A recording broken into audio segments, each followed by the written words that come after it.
The rain in Spain stays mainly in the plane. That's because in the olden days of air travel, a conductor would walk down the aisles collecting tickets. And to lady passengers, he would ask, "Where's my fare, lady?" Actually, none of that is true, but we're talking about airplanes today. So if the rain in Spain does stay mainly in the plane, well then you'd have a pretty soggy trip. Meanwhile, have you ever wondered if there are things an airplane simply can't or won't do? It turns out that airplanes have strict rules regarding their pathways in the sky, for safety reasons and for the sake of staying friendly with continental neighbors. Some of the places they're not allowed to fly over might surprise you. Number 1. Planes won't fly over Antarctica. Due to the windy and snowy conditions of the Antarctic mountains, this area is more prone to whiteouts. The pilot wouldn't be able to see at all.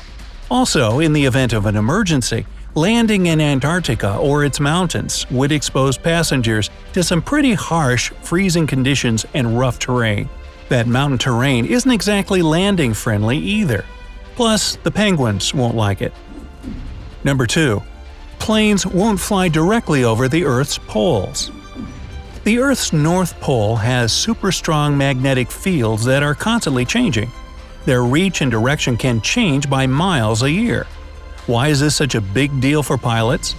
Well, if the magnetic field has moved, true north might look different to the pilot than what it actually is, making it difficult for them to find the correct runway. The rules for navigation might fly completely out the window. Airports name their runways according to how far off true north they are. If a strong magnetic field, like the one that the North Pole has made a big movement and causes the pilot to adjust his navigation from true north, he may not know if he's headed to land on the correct runway. Sounds like a recipe for flight delays. And it gets better. Because airports name their runways according to how far off true north they are in the number of degrees, reports from pilots of movements in the magnetic field may cause the airport to rename the runway. The difference of a couple of degrees isn't a big deal, but incorrectly renaming a runway has had disastrous consequences before, like incorrect or unsafe landings.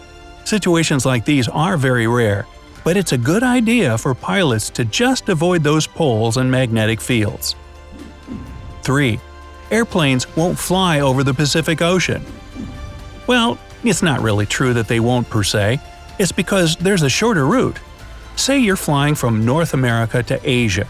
Due to the Earth's spherical shape, the shortest route between point A and point B is actually in a north to south direction instead of east to west. If you're traveling from North America to Asia, it's generally faster to fly over our European and Middle Eastern friends rather than cross over the entire Pacific Ocean. Number 4.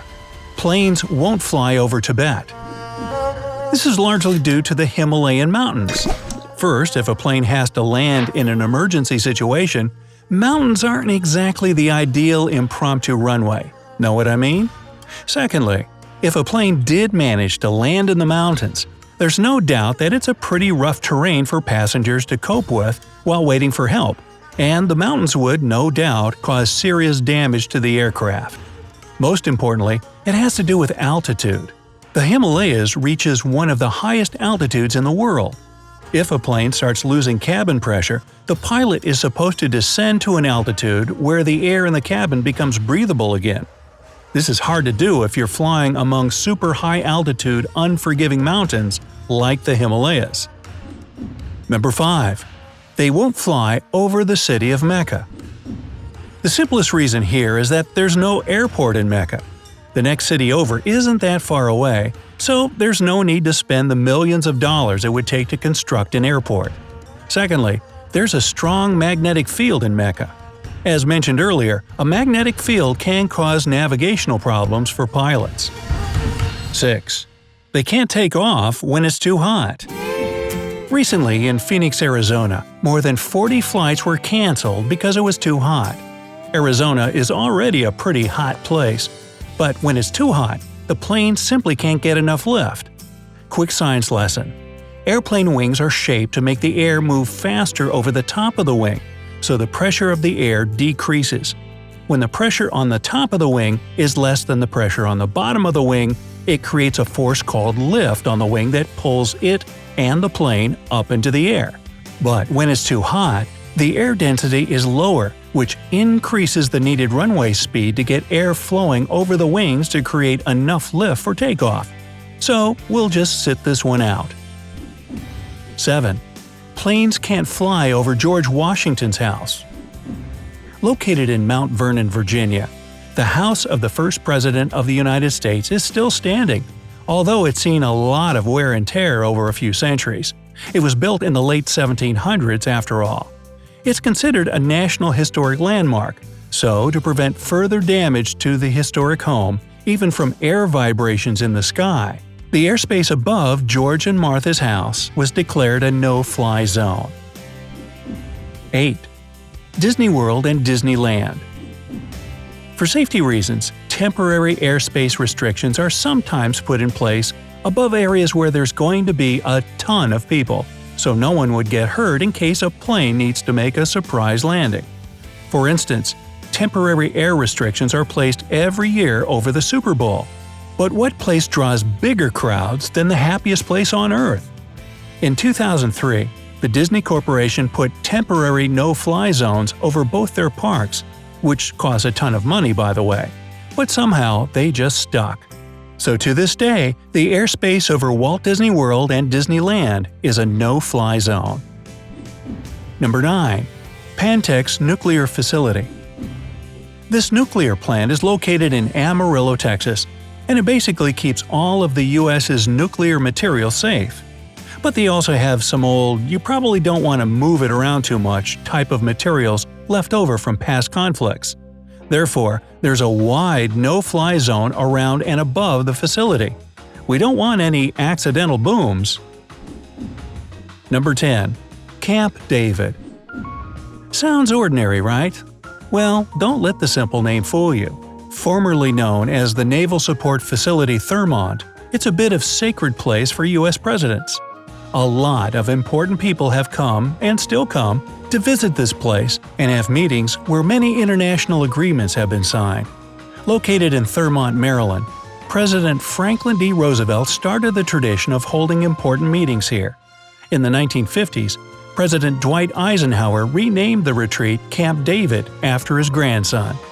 Due to the many presidents and worldwide VIPs that visit Camp David, the airspace above the whole compound is a no-fly zone for safety reasons. Number 11. Kennedy Space Center. Of course, you can't fly over the Space Center unless you want to collide with a rocket.